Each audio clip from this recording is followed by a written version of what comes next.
ಮಾತನಾಡೋದಕ್ಕೆ fitness expert ಆದಂತಹ ವನಿತಾ ಅಶೋಕ್ ಅವರು ದೂರವಾಣಿ ಸಂಪರ್ಕಕ್ಕೆ ಸಿಕ್ಕಿದ್ದಾರೆ. ಮಾತನಾಡಿಸ್ತಾ ಹೋಗೋಣ. ಮೇಡಮ್ ನಮಸ್ತೆ. ಓಕೆ, ನಮಸ್ತೆ ಮೇಡಮ್. ಈಗ ಶಫಾಲಿ ಅವರ ಸಾವಿನ ವಿಚಾರ ಆಗಿರಬಹುದು ಅಥವಾ ಇತ್ತೀಚಿನ ದಿನಗಳಲ್ಲಿ ಹದಿಹರೆಯದ ಯುವಕರು ಸಾವನ್ನಪ್ತಾ ಇರುವಂತಹ ವಿಚಾರವೇ ಆಗಿರಬಹುದು, ಅದಕ್ಕೆ ಕಾರಣ ಏನಿರಬಹುದು? ಒಂದು ವ್ಯಾಯಾಮದಿಂದ ದೂರ ಇರೋದು ಕಾರಣನಾ ಅಥವಾ ಅತಿಯಾದ ವ್ಯಾಯಾಮ ಮಾಡುವಂತಹದ್ದು ಕಾರಣನಾ ಅಂತ?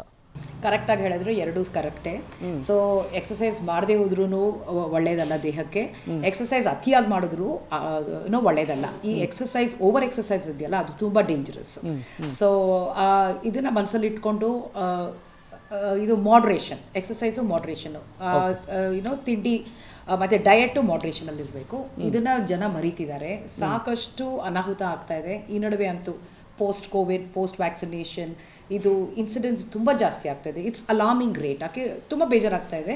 ಎಕ್ಸಸೈಸ್ ಮಾಡ್ತಿರೋರೇ ವಿಕ್ಟಿಮ್ಸ್ ಆಗ್ತಿದ್ದಾರಲ್ಲ ಅಂತ ಇನ್ನೂ ಬೇಜಾರಾಗ್ತಾ ಇದೆ. But the main problem is over exercise, ಅದಕ್ಕೂ ಹೆಚ್ಚಾಗಿ ಸ್ಟ್ರೆಸ್.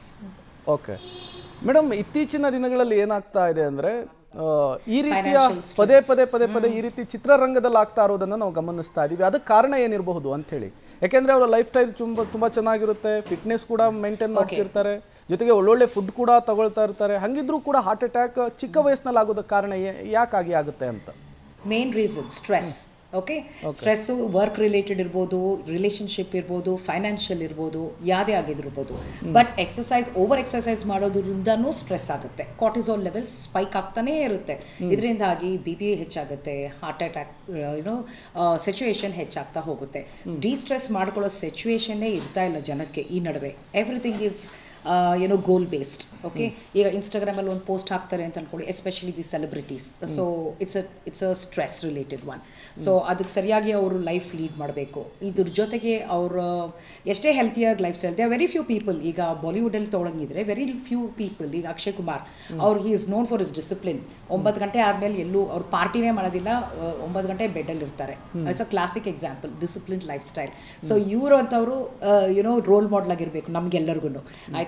ಸೊ ತುಂಬ ಜನ vaping, smoking, alcohol, drug abuse ಇದನ್ನೆಲ್ಲ ಮಾಡ್ತಾರೆ. They always want to be high in life. ಇನ್ನೊಂದು ರೀಸನ್. ಸೊ ಇದನ್ನು ನಾವು ಕನ್ಸಿಡರ್ ಮಾಡಬೇಕಾಗತ್ತೆ. ಆ್ಯಂಡ್ ಆಲ್ಸೋ ಇವರು ಶಫಾಲಿ ಅವರು 15 ಇಯರ್ಸ್ ಇದ್ದಾಗಿಂದ ಎಪಿಲೆಪ್ಸಿಯಿಂದ ಸಫರ್ ಮಾಡ್ತಿದ್ರು. ಸೊ ವಿ ಡೋಂಟ್ ನೋ ಎಪಿಲೆಪ್ಸಿಯಿಂದ ಆಗಿ ಹಾರ್ಟ್ ಅಟ್ಯಾಕ್ ಆಗಿದೆಯಾ ಅನ್ನೋದು ಗೊತ್ತಿಲ್ಲ. ಈ ವಿಷಯ ಇನ್ನೂ ಕನ್ಫರ್ಮ್ ಆಗಬೇಕಾಗತ್ತೆ. But it is unfortunate. ನಾವು ಫ್ಯಾಟ್ ಡಯಟ್ಸೂ ತುಂಬ ಫಾಲೋ ಮಾಡ್ತಿರ್ತೀವಿ. ಈಗ ನೋಡ್ತಿರ್ತೀರ ನೀವು, ಸಾಕಷ್ಟು ಫ್ಯಾಟ್ ಡಯಟು. ಈಗ ಇವರು ಕರಣ್ ಜೋಹರ್ ಅವರು OMAD diet. So only 1 meal a day ಮಾಡ್ತಿದ್ರು. ತುಂಬ ಅತಿಯಾಗಿ ಅವರು ವೇಟ್ ಲಾಸ್ ಮಾಡಿಕೊಂಡ್ರು, ನೋಡೋಕ್ಕೆ ಆಗಲಿಲ್ಲ, ಒಂದು ಸ್ಕೆಲಿಟನ್ ಥರ ಇದ್ದರು. ಅವರೇ ರಿಯಲೈಸ್ ಮಾಡಿಕೊಂಡು ತಿರ್ಗಾ ಚೇಂಜ್ ಮಾಡಿಕೊಂಡ್ರು ಡಯಟ್ ಶೈಲಿ. ಅವ್ರು ಹೇಳಿದ್ದಾರೆ ಪಾಡ್ಕಾಸ್ಟಲ್ಲೂ ಸಹ, ನಾನು ಚೇಂಜ್ ಮಾಡ್ಕೊಂಡ್ಮೇಲೆ ನನಗೆ ಹೆಲ್ತು ಇಂಪ್ರೂವ್ ಆಗಿದೆ ಅಂತ ಹೇಳಿದ್ದಾರೆ. ಒಜಂಪಿಕ್ ಕೇಳಿದ್ದೀರಾ? ಅವರೆಲ್ಲ ಶಾರ್ಟ್ಕಟ್ ಎಲ್ಲ ಯೂಸ್ ಮಾಡೋದು, ಎಲ್ಲನೂ ಶಾರ್ಟ್ಕಟ್ಟು. ನಾವು ಯಾರು ಅವ್ರನ್ನ ಇಮಿಟೇಟ್ ಮಾಡಬಾರ್ದು, ಇಮ್ಯುಲೇಟ್ ಮಾಡಬಾರ್ದು. ಆದಷ್ಟು ನಮ್ಮ ಪೂರ್ವಿಕರು ಯಾವ ರೀತಿ ಲೈಫ್ ಸ್ಟೈಲ್ ನಡೆಸ್ಕೊಂಡು ಹೋಗ್ತಿದ್ರು ಅದನ್ನೇ ನಾವು ಫಾಲೋ ಮಾಡಬೇಕಾಗತ್ತೆ. ಆ್ಯಕ್ಟಿವ್ ಆಗಿರ್ತಿದ್ರು, ಅವ್ರ ಮನೆ ಕೆಲಸ ಮಾಡ್ಕೊಳ್ತಿದ್ರು, ಹೊಲದಲ್ಲಿ ಕೆಲಸ ಮಾಡ್ತಿದ್ರು, ಒಳ್ಳೆ ಮನೆಯಲ್ಲೇ ಮಾಡಿರುವಂತಹ ಆಹಾರವನ್ನು ಸೇವಿಸ್ತಿದ್ರು. ಈಗ ಮನೆಯಲ್ಲೇ ಮಾಡಿರುವಂಥ ಆಹಾರ ಸೇವಿಸೋರು ಬಹಳ ಕಡಿಮೆ ಆಗ್ತಿದ್ದಾರೆ. ಸಾಕಷ್ಟು ಜನ ಆಚೆಯಿಂದನೇ ಆಹಾರ ಸೇವಿಸೋಕ್ಕೆ ಶುರು ಮಾಡ್ತಿದ್ದಾರೆ. ಅದರಿಂದಾಗಿ ತುಂಬಾ ಅನಾಹುತ ಆಗುತ್ತೆ. ದಯವಿಟ್ಟು ನೀವು ಯಾರು ಹಿಂಗೆ ಮಾಡೋಕ್ಕೆ ಹೋಗಬೇಡಿ. ನಮ್ಮ ಪೂರ್ವಿಕರನ್ನ ಫಾಲೋ ಮಾಡ್ಕೊಳ್ಳಿ. ಆರೋಗ್ಯವಾಗಿರ್ತೀರಾ ಮತ್ತು ಹೆಲ್ತಿಯಾಗೂ ಇರ್ತೀರಾ, ಸ್ಲಿಮ್ ಆಗೂ ಇರ್ತೀರಾ. ಓಕೆ ಮೇಡಮ್, ಇತ್ತೀಚಿನ ದಿನಗಳಲ್ಲಿ ದೇಹದ ತೂಕವನ್ನು ಕಡಿಮೆ ಮಾಡೋದಕ್ಕೆ ಕೀಟೋ ಡಯಟ್ ಸೇರಿದಂತೆ ಬೇರೆ ಬೇರೆ ರೀತಿಯ ಡಯಟ್ಗಳನ್ನು ಯಂಗ್ಸ್ಟರ್ಸ್ಗಳು ಫಾಲೋ ಮಾಡ್ತಾ ಇದ್ದಾರೆ. ಅದು ಶುಗರನ್ನು ಅವಾಯ್ಡ್ ಮಾಡೋದಾಗಿರಬಹುದು, ರೈಸನ್ನು ಮುಟ್ಟದೇ ಇರೋದಾಗಿರಬಹುದು. ಇವೆಲ್ಲವೂ ಕೂಡ ಈ ರೀತಿಯ ಸಾವುಗಳ ಮೇಲೆ ಏನಾದರೂ ಪರಿಣಾಮ ಬೀರುವಂತಹ ಚಾನ್ಸಸ್ ಇರುತ್ತಾ? ಸಾವಂತ ಇಲ್ಲ, ಬಟ್ ಹೆಲ್ತ್ ಡೆಫಿನೆಟ್ಲಿ ಎಫೆಕ್ಟ್ ಆಗುತ್ತೆ. ಕೀಟೋ ಡಯಟ್ ಎಲ್ಲರೂ ಮಾಡಬಾರ್ದು. Okay, it's for a condition. So ಅದು ಗೈಡೆನ್ಸಿಂದ ಮಾಡಬೇಕಾಗಿರುವಂಥ ಕೀಟೋ ಡಯಟ್. ಸೊ ಯಾರೋ ನನ್ನ ಫ್ರೆಂಡ್ ಮಾಡಿದ್ರು ಕೀಟೋ ಡಯಟು, ಅವ್ರು ವೆಯ್ಟ್ ಲಾಸ್ ಮಾಡ್ಕೊಂಡ್ರು ಅಂತ ನಾವು ಮಾಡೋಕ್ಕೆ ಆಗೋದಿಲ್ಲ. ಓಕೆ, ನಮ್ಮ ಕನ್ಸಲ್ಟೇಷನ್ ಇರಬೇಕು, ಗೈಡೆನ್ಸ್ ಇರಬೇಕು. ನಮ್ಮ ಹೆಲ್ತೇ ಬೇರೆ, ನಮ್ಮ ವಯಸ್ಸೇ ಬೇರೆ, ನಮ್ಮ ಜೆನೆಟಿಕ್ ಇಶ್ಯೂಸೇ ಬೇರೆ ಇರುತ್ತೆ. ಸೊ ಅಲ್ಲಿಂದಾಗಿ ಅದನ್ನು ಎಲ್ಲರೂ ಪಾಲಿಸೋಕ್ಕೆ ಹೋಗಬಾರ್ದು. Okay, no sugar diet very good diet, ಎಲ್ಲರೂ ಪಾಲಿಸಬಹುದು. ಶುಗರು ನಮ್ಮ ಆಹಾರದಲ್ಲೂ ಇರುತ್ತೆ, ಆದರೆ ನಾವು ಸ್ಪಾಟ್ ಮಾಡೋದಕ್ಕಾಗಲ್ಲ. ಯಾಕೆಂತ ಹೇಳಿದ್ರೆ ನಾವು ಎಕ್ಸಸ್ ಶುಗರ್ನ ಕನ್ಸ್ಯೂಮ್ ಮಾಡಿ ಈ ಶುಗರ್ನ ನಾವು ಡಿಟೆಕ್ಟ್ ಮಾಡೋಕ್ಕೆ ಆಗೋದಿಲ್ಲ. ಫ್ರೂಟ್ಸಲ್ಲಿ ಶುಗರ್ ಇರುತ್ತೆ, ಫ್ರಾಕ್ಟೋಸ್ ಇರುತ್ತೆ, ಮಿಲ್ಕಲ್ಲಿ ಇರುತ್ತೆ, ಮಾಲ್ಟೋಸ್ ಇರುತ್ತೆ. ಸೊ ನಾವು ಅದನ್ನು ಡಿಟೆಕ್ಟ್ ಮಾಡ್ದೇ ಇರೋದ್ರಿಂದ ನಮಗೆ ಶುಗರ್ದು ವ್ಯಾಲ್ಯೂ ಗೊತ್ತಿಲ್ಲ. ಬಟ್ ಡೆಫಿನೆಟ್ಲಿ ನೀವು ಶುಗರ್ನ ಅವಾಯ್ಡ್ ಮಾಡೋದ್ರಿಂದ ಇನ್ನೂ ಹೆಲ್ತಿಯಾಗಿರ್ತೀರ, ಸ್ಲಿಮ್ ಆಗಿರ್ತಾ, ಹೇರ್ ಸ್ಕಿನ್ ಎಲ್ಲ ಚೆನ್ನಾಗಿರುತ್ತೆ.